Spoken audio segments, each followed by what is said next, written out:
A falta de buenas infraestructuras medievales, los canteros de aquella época transitaban por las calzadas romanas, que eran las vías naturales de comunicación entre la zona costera y los pueblos de la montaña, para el intercambio de los productos del mar con aquellos que venían de la meseta. Por esta calzada romana transitaron los famosos canteros de la costa, como los que hicieron el claustro de Santillana, para labrar los capiteles de esos pueblecitos de la montaña.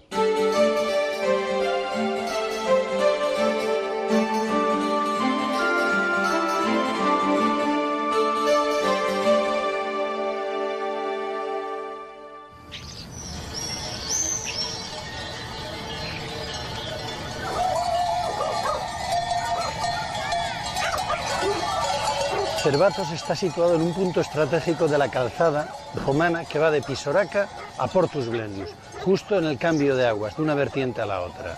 Inicialmente es una fundación del conde castellano Sancho García, hay fuero del año 999. Este monasterio se empobrece. La pujanza de la Catedral de Burgos hace que esto pase a ser una colegiata que depende de dicha catedral.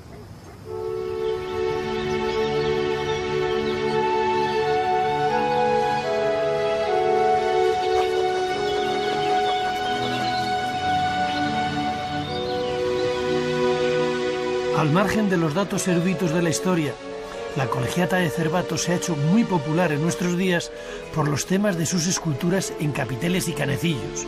Son representaciones obscenas de la lujuria que en aquellos años de repoblación, junto al pecado de soberbia y al de avaricia, eran los grandes pecados capitales.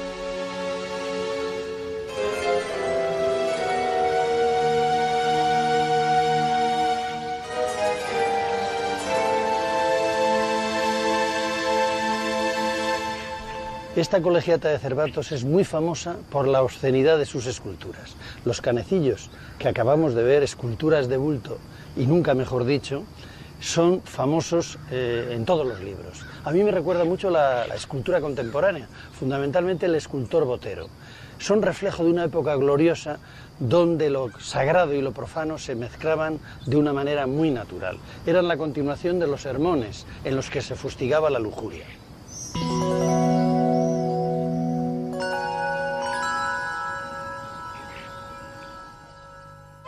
Bajo las bóvedas del presbiterio y el ábside vemos el románico más puro de Cervatos. Sus arquerías, tan típicas del románico montañés, y las esculturas de sus capiteles, rústicas pero de gran riqueza decorativa, ratifican el oficio de los canteros cántabros que ya conocen el gran románico castellano de esta primera mitad del siglo XII.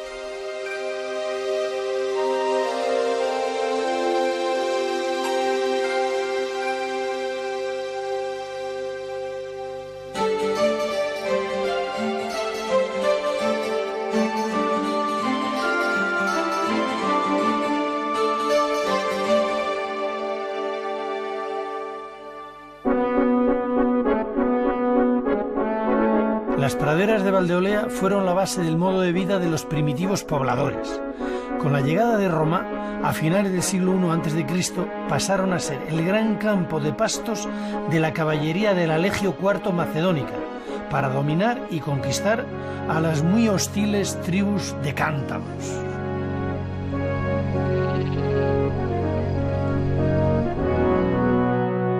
Creada como centro estratégico para romanizar definitivamente la zona, Julióbriga es una fundación de Augusto, dedicada a Julio César, ciudad fortificada de Julio, que está situada en la loma de Retortillo, dominando el antiplano de Campó y el paso natural entre Santander y Palencia. Son las rutas que siglos más tarde seguirán los visigodos y después los repobladores medievales para ocupar prácticamente los mismos asentamientos.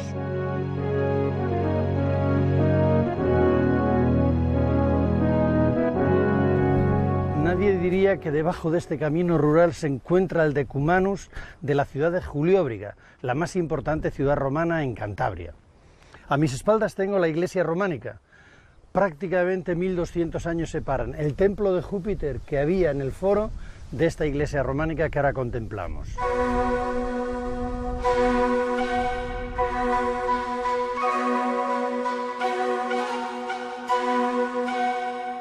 Como anécdota les diré que cuando se estaba excavando la ciudad de Julióbriga hace 20 años apareció el alcantarillado romano.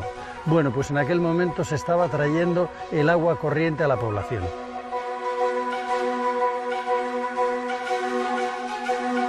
Junto a Julióbriga, la iglesia de Santa María de Retortillo, de la primera mitad del siglo XII, es un edificio casi completo románico, en el que destaca la escultura de altísima calidad de sus capiteles, posiblemente de algunos de los mejores canteros que trabajaron en el vecino monasterio de Aguilar de Campoo. El tema de los combates entre caballeros, con una mujer mediando en la disputa, puede ser una alegoría de la Iglesia que intentaba acabar con los violentos juicios de Dios de tradición medieval.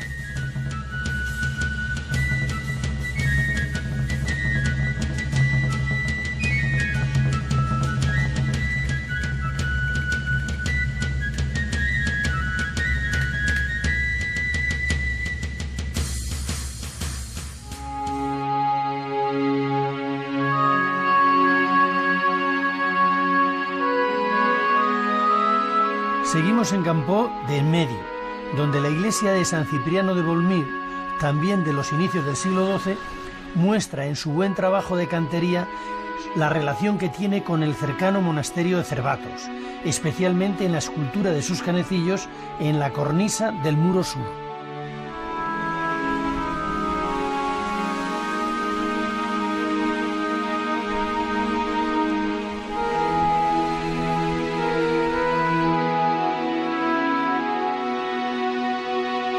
En el corazón de la comarca de Valdeolea y levantada sobre una antigua necrópolis de repoblación, se encuentra esta iglesia de Santa María en las Enestrosas de las Quintanillas. Aunque modificada a través de los siglos, aún deja ver su viejo plano románico y su ábside, con un excelente trabajo escultórico, directamente influido por los maestros de Aguilar de Campoo, como se ve en este molinillo, que hará fortuna en el románico cántabro.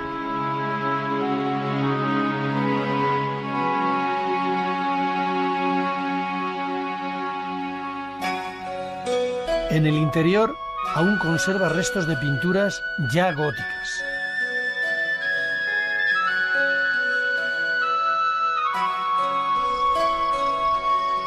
El hermoso ábside y poco más de Santa María la Mayor de Villacantiz es lo único románico que queda en la región de Campoo de Suso.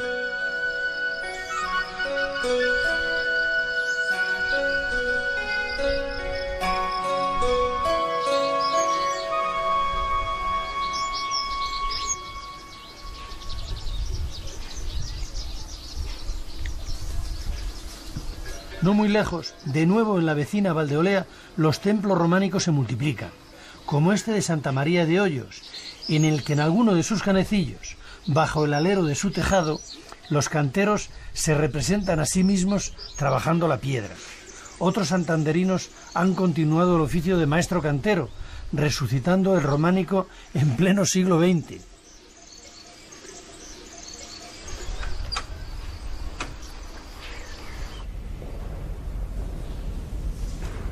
Yo tenía encomendada la labor de la talla, o sea que se veía el dibujo, pasar del dibujo a dibujarlo encima de la piedra y luego en la piedra tallarlo, hasta conseguir todas estas figuras.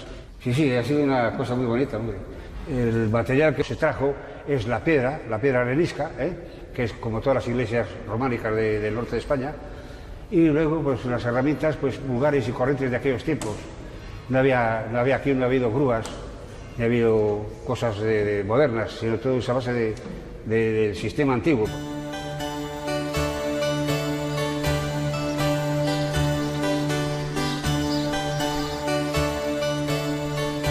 Yo venía de la Escuela de Artes y Oficios, ya venía un poco preparado del trabajo de la piedra, con un poco de conocimiento de la piedra, y surgió esta labor.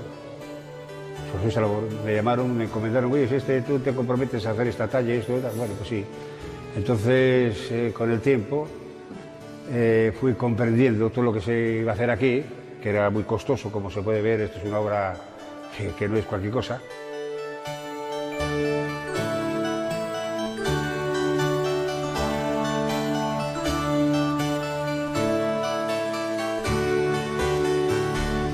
Pues ha tardado 20 y tantos años, cerca de 30 años esto, desde el principio hasta el final. cerca de 30 años.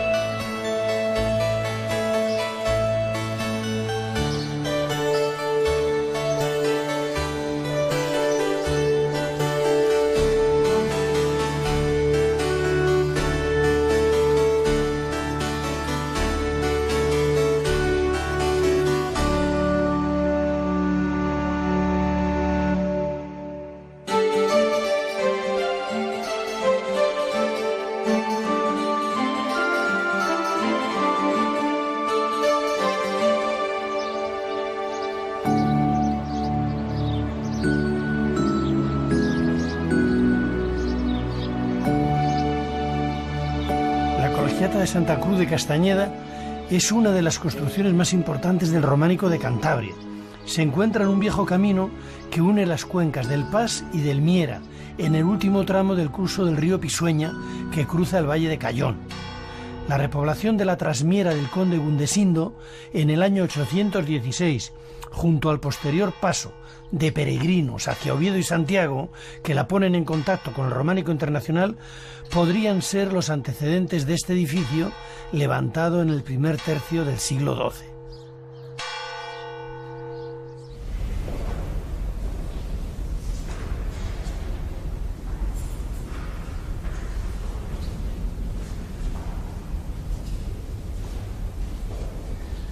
Parecería que estamos en una pequeña ermita de la montaña, pero no, estamos en el ábside lateral izquierdo, el único que queda de los pequeños, de la famosa Colegiata de Castañeda, cuyo ábside principal es fantástico por el tamaño y por la ligereza y el primor con que están labrados los arcos. Esta Colegiata de Castañeda está muy vinculada, como los condes del mismo nombre, a los monasterios de la montaña palentina.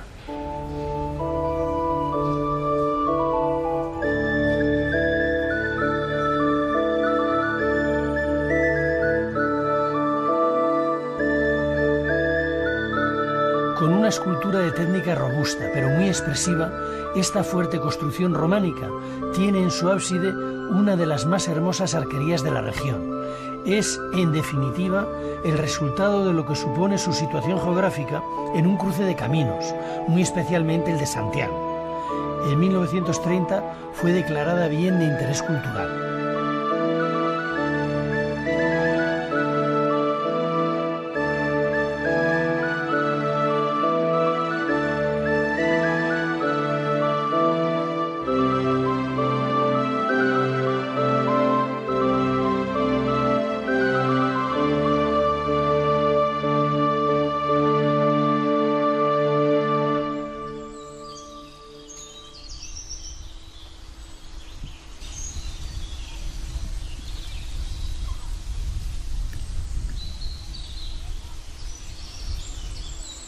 Siguiendo el curso del río Pisueña por el valle de Cayón, en la primera mitad del siglo XII trabajan en San Andrés de Argomilla de Cayón los mismos maestros canteros de Santa Cruz de Castañeda. La actual iglesia debió ser una abadía o monasterio, a juzgar por los sepulcros encontrados en un pequeño edificio junto al templo. La torre y la sacristía son añadidos posteriores, pero la techumbre de madera posiblemente sea como la que tuvo el templo primitivo. En el capitel izquierdo del arco triunfal vemos una lucha de un hombre que coge por la cola dos fieras, otra oscura alegoría del mundo medieval.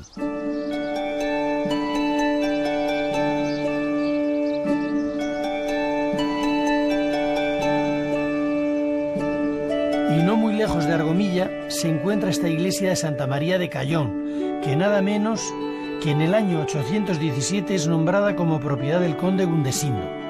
En la actualidad conserva las ventanas del ábside y con alguna modificación la espadaña.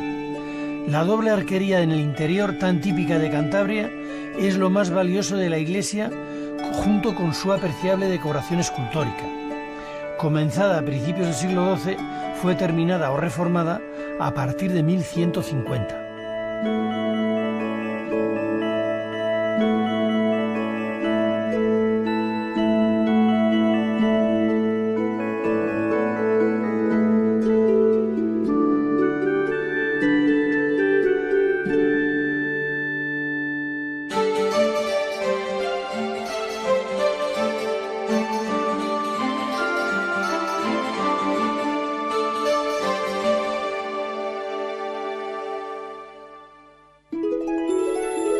calzada romana que, siguiendo el curso del río Besaya, cruzaba Cantabria desde Pisoraca, Herrera de Pisuerga, hasta Portus Blendius o Ances o Portus Victoriae, Santander, es en los siglos XII y XIII la vía de paso para los peregrinos que llegaban por mar para incorporarse al nuevo trazado del Camino de Santiago, el Camino francés, y la vía de salida de la lana burgalesa por los nuevos puertos santanderinos hacia Flandes.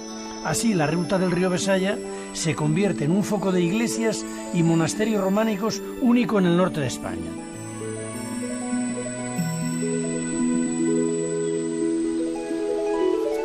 De esta única iglesia románica del Valle de Anievas, cuenta la leyenda que en aquellos tiempos la costumbre de tocar las campanas a la hora de comer le molestaba especialmente a la reina Urraca. Como castigo mandó cortarle las colas a los caballos de Cotillo y se marchó a Moroso. Entonces los de Cotillo construyeron una fila más de campanas en su espadaña para que la reina las escuchara desde Moroso. Ganas de molestar. Y al final la reina también se fue de Moroso.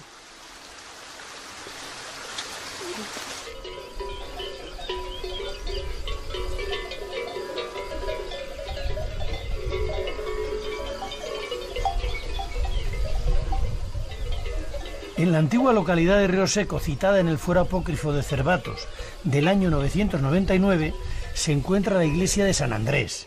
Sus maestros canteros de buen oficio, pero de formación rural, reproducen temas como el pecado de la lujuria, dos serpientes mordiendo los pechos de mujer, y en el interior, dos motivos bíblicos en sendos capiteles del arco triunfal: Daniel entre los leones y Sansón desquijarrando león, alegorías del triunfo del bien sobre el mal.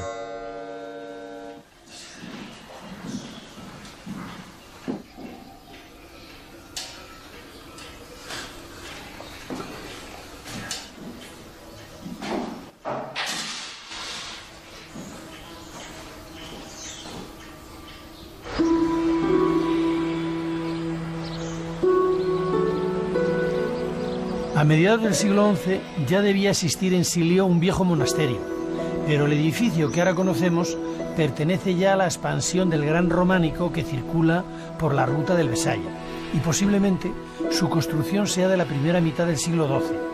Las huellas del Camino de Santiago se ven tanto en la escultura y la decoración como en la altura de la nave central, en un gran ábside con 3 ventanas, quizás una alegoría a la Santísima Trinidad, y la arquería del ábside en la línea de la tradición del románico cántabro.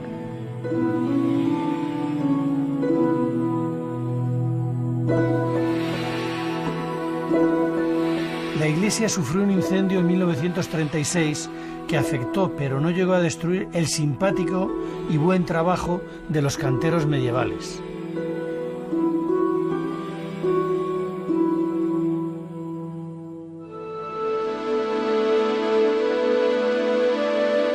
En la comarca del Bajo Besaya, en el año 853, con Ordoño II como rey de las Asturias de Santillana, se fundó en un lugar despoblado, de ahí Yermo, el monasterio de Santa María de Yermo por los obispos Arnulfo y Severino, que lo ceden al obispo de Oviedo. La actual iglesia es románica, de finales del siglo XII, y su conjunto edificado pasa por ser uno de los más bellos e interesantes por su unidad de estilo y por la abundante decoración.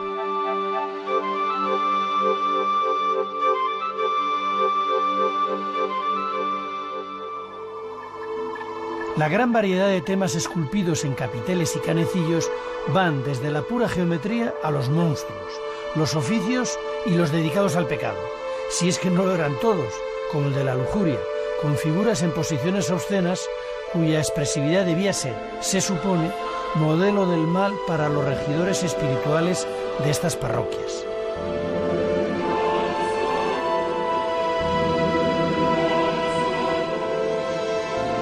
El relieve del tímpano de la puerta, que representa la lucha de un caballero contra un dragón, quizás sea del mismo cantero que el del capitel del claustro de Santillana. En el interior el dragón ya está destripado. ¿Es el triunfo definitivo del bien? El trabajo escultórico de la decoración de la nave vuelve a recordar al maestro de Santillana.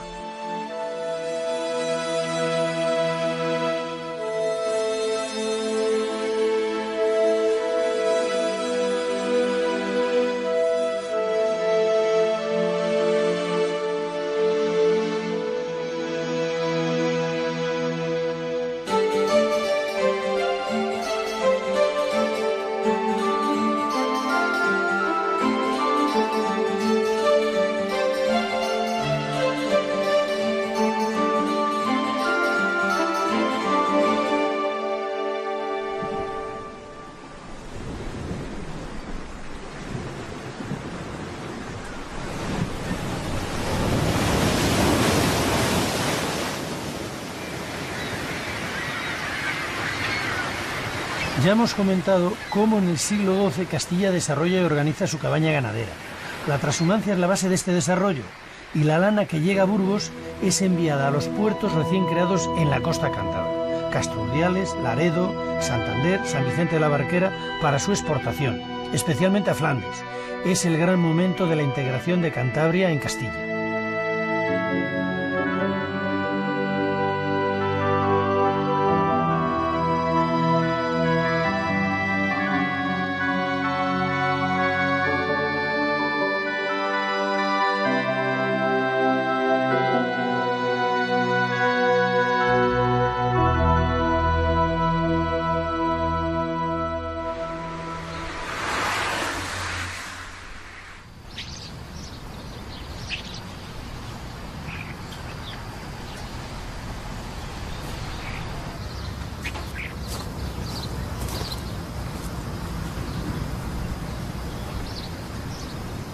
Como esta pequeña ermita de San Román de Escalante serían las iglesias que encontraban los peregrinos que venían de Francia en el primer camino de Santiago.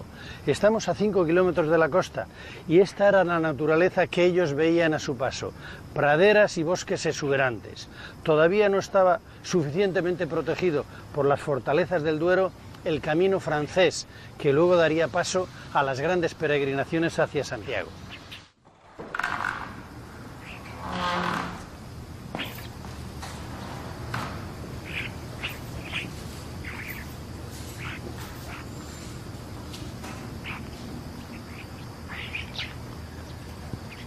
Esta iglesia que ustedes ven ahora con la piedra vista, de antiguo estaba pintada.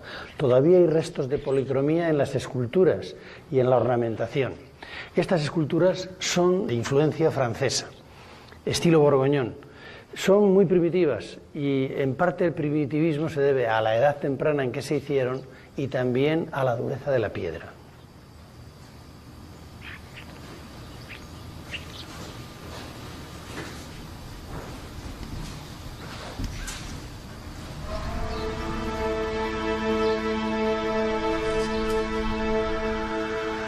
Cerca de San Román de Escalante y a pocos kilómetros del Cabo de Ajo se encuentra Santa María de Varello.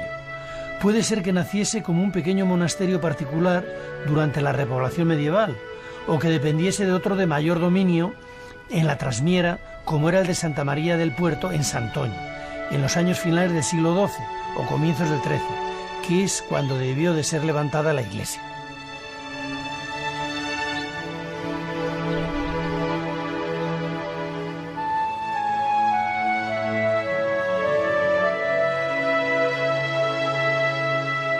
La conjunción de arquitectura y escultura en su ábside es un bello ejemplo que, si bien es bastante popular, conoce la buena técnica y maestría que el Camino de Santiago introduce en los años finales del siglo XII. La abundancia de rostros o cabezas, que ya anuncia el estilo gótico, es característica de esta escuela de canteros claramente provinciana. Estos talleres, que García Guinea llama castellanos, se prolongarán hasta el primer cuarto del siglo XIII.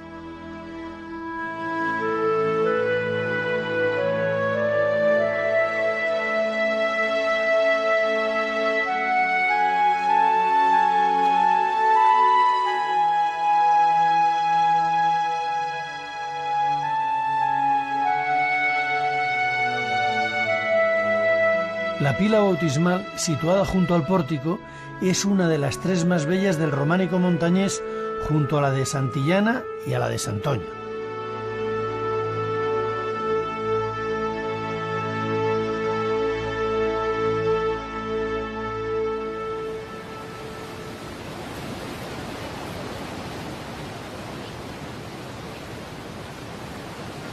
Cuando los primeros peregrinos a Santiago viajaban pegados al mar por estas costas, antes de que Castilla construyera sus puertos, como este de Santoña, los cristianos de la repoblación de Cantabria fundaban monasterios en los que se reorganizaba la nueva sociedad que resistía.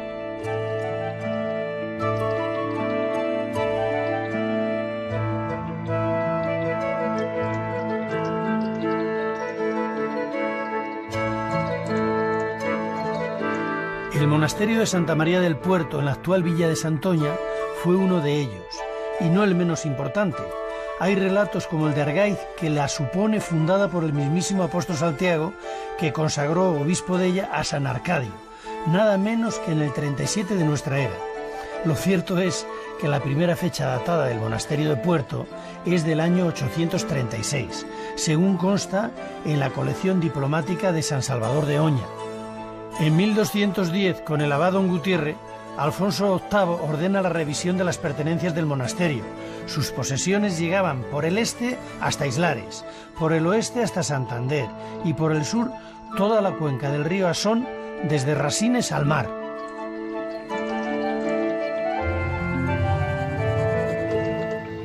Los canteros que hicieron esta espléndida pila bautismal despiden ya en el siglo XIII una historia que comenzó en los profundos valles de la cordillera cantábrica y anuncian el nuevo estilo, el gótico.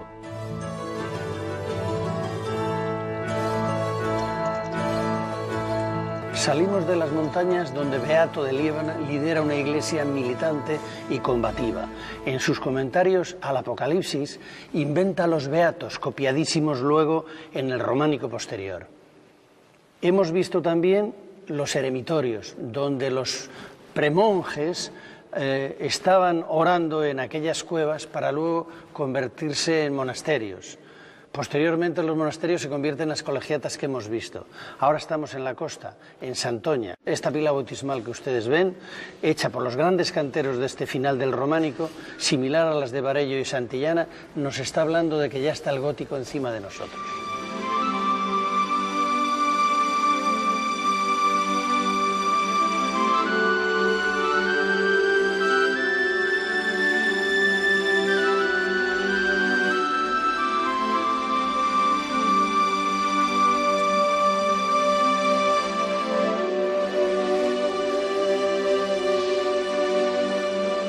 El mundo románico de Cantabria, que estuvo en el origen de la integración del proyecto de la Reconquista, de la que fue uno de sus gérmenes espirituales cuando los peregrinos a Oviedo y Santiago solo podían transitar por aquí, no tardará en abrir sus puertos a otros proyectos.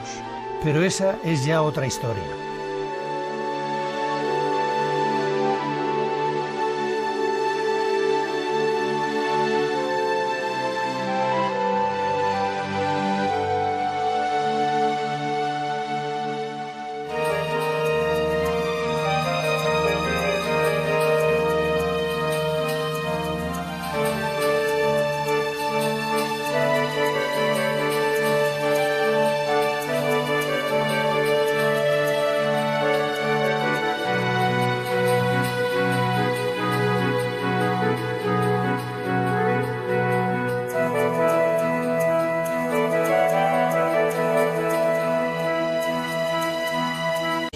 Me llamaron, me encomendaron, oye, tú te comprometes a hacer esta talla y esto, bueno, pues sí.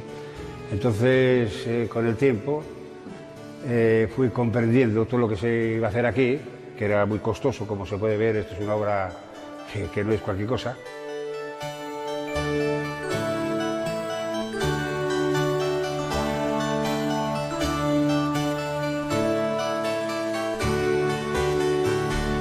Pues ha tardado 20 y tantos años, cerca de 30 años esto.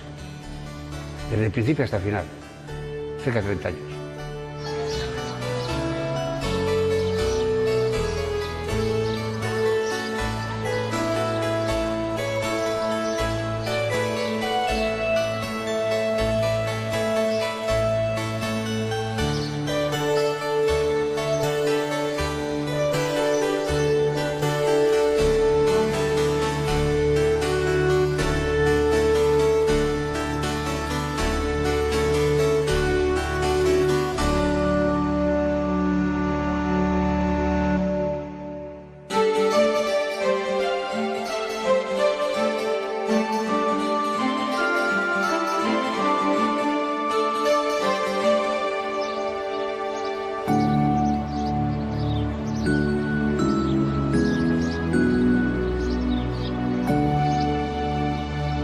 La Colegiata de Santa Cruz de Castañeda es una de las construcciones más importantes del románico de Cantabria. Se encuentra en un viejo camino que une las cuencas del Pas y del Miera, en el último tramo del curso del río Pisueña que cruza el valle de Cayón. la repoblación de la trasmiera del conde Gundesindo en el año 816, junto al posterior paso de peregrinos hacia Oviedo y Santiago, que la ponen en contacto con el románico internacional, podrían ser los antecedentes de este edificio levantado en el primer tercio del siglo XII.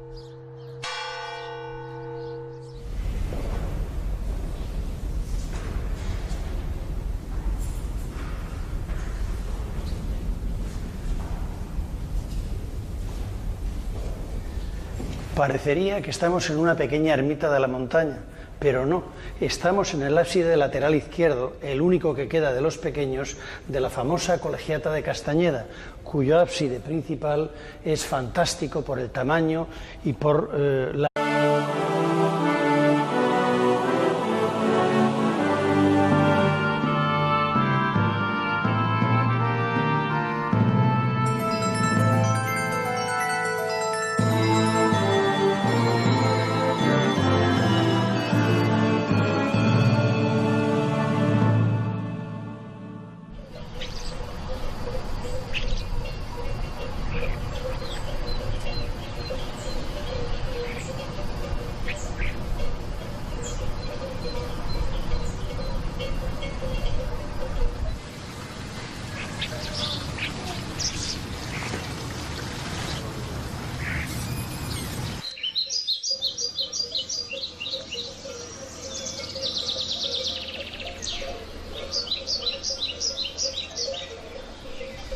A falta de buenas infraestructuras medievales, los canteros de aquella época transitaban por las calzadas romanas, que eran las vías naturales de comunicación entre la zona costera y los pueblos de la montaña, para el intercambio de los productos del mar con aquellos que venían de la meseta. Por esta calzada romana transitaron los famosos canteros de la costa, como los que hicieron el claustro de Santillana, para labrar los capiteles de esos pueblecitos de la montaña.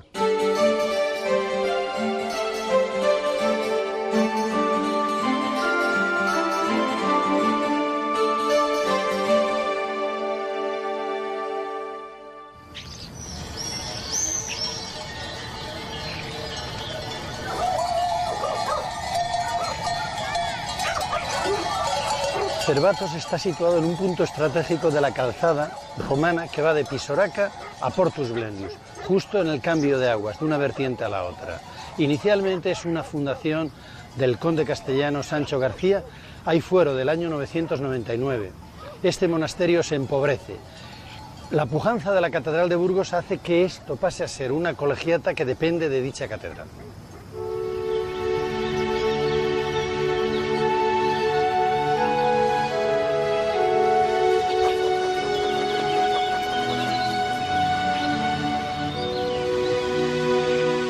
Al margen de los datos eruditos de la historia, la Colegiata de Cervatos se ha hecho muy popular en nuestros días por los temas de sus esculturas en capiteles y canecillos. Son representaciones obscenas de la lujuria que en aquellos años de repoblación, junto al pecado de soberbia y al de avaricia, eran los grandes pecados capitales.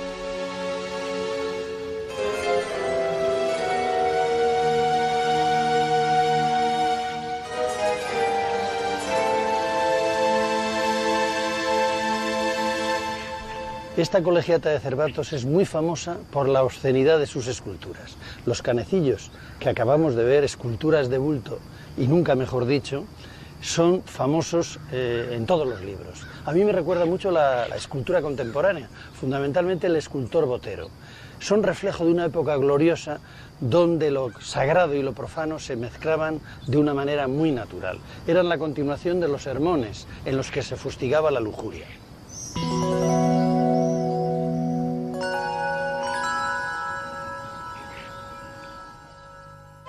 Bajo las bóvedas del presbiterio y el ábside vemos el románico más puro de Cervatos. Sus arquerías, tan típicas del románico montañés, y las esculturas de sus capiteles, rústicas pero de gran riqueza decorativa, ratifican el oficio de los canteros cántabros que ya conocen el gran románico castellano de esta primera mitad del siglo XII.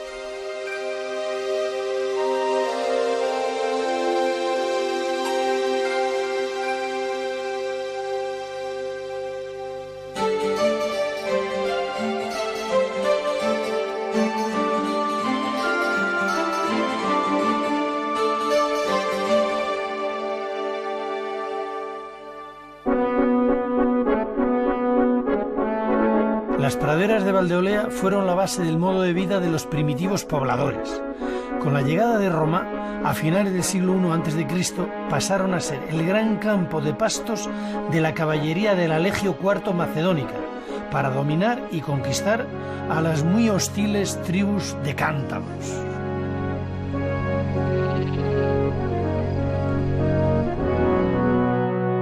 Creada como centro estratégico para romanizar definitivamente la zona, Julióbriga es una fundación de Augusto, dedicada a Julio César, ciudad fortificada de Julio, que está situada en la loma de Retortillo, dominando el antiplano de Campó y el paso natural entre Santander y Palencia.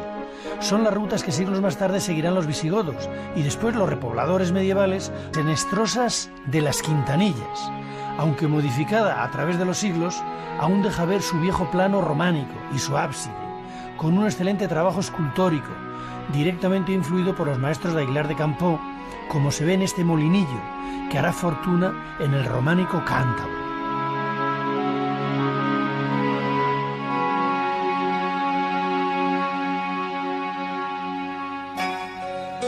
En el interior aún conserva restos de pinturas ya góticas.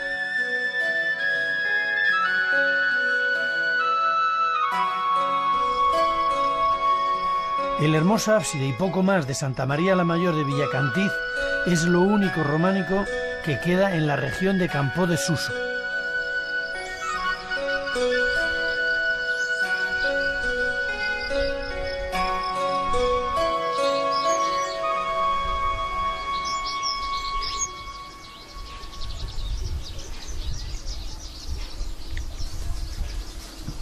No muy lejos, de nuevo en la vecina Valdeolea, los templos románicos se multiplican, como este de Santa María de Hoyos, en el que en alguno de sus canecillos, bajo el alero de su tejado, los canteros se representan a sí mismos trabajando la piedra.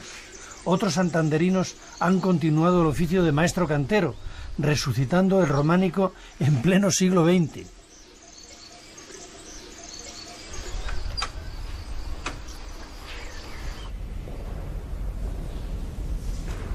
Yo tenía encomendada la labor de la talla, o sea que se veía el dibujo, pasar del dibujo a dibujarlo encima de la piedra y luego en la piedra tallarlo, hasta conseguir todas estas figuras. Sí, ha sido una cosa muy bonita, hombre. El material que se trajo es la piedra arenisca, que es como todas las iglesias románicas del norte de España, y luego pues las herramientas pues vulgares y corrientes de aquellos tiempos. No había habido grúas, ni ha habido cosas modernas, sino todo esa base del sistema antiguo.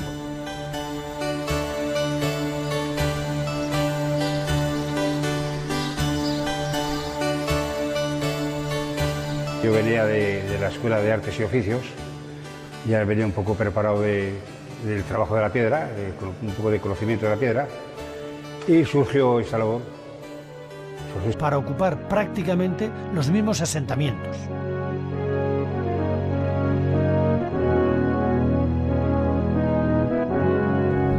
Nadie diría que debajo de este camino rural se encuentra el Decumanus de la ciudad de Julióbriga, la más importante ciudad romana en Cantabria. A mis espaldas tengo la iglesia románica. Prácticamente 1200 años separan el templo de Júpiter que había en el foro de esta iglesia románica que ahora contemplamos.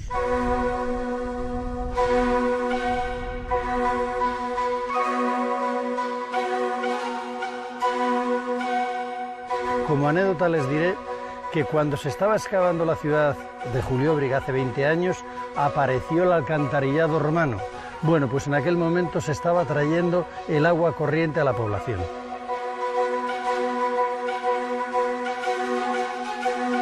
Junto a Julióbriga, la iglesia de Santa María de Retortillo, de la primera mitad del siglo XII, es un edificio casi completo románico, en el que destaca la escultura de altísima calidad de sus capiteles, posiblemente de alguno de los mejores canteros que trabajaron en el vecino monasterio de Aguilar de Campó. El tema de los combates entre caballeros, con una mujer mediando en la disputa, puede ser una alegoría de la Iglesia que intentaba acabar con los violentos juicios de Dios de tradición medieval.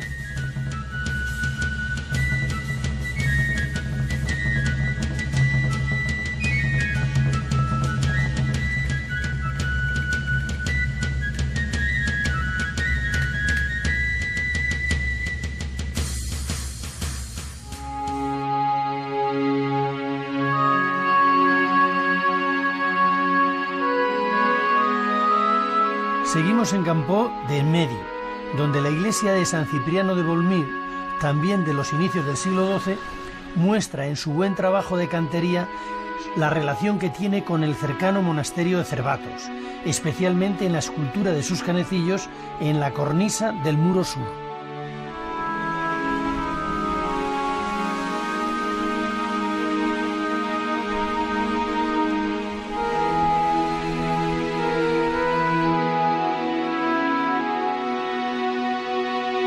En el corazón de la comarca de Valdeolea y levantada sobre una antigua necrópolis de repoblación, se encuentra esta iglesia de Santa María en las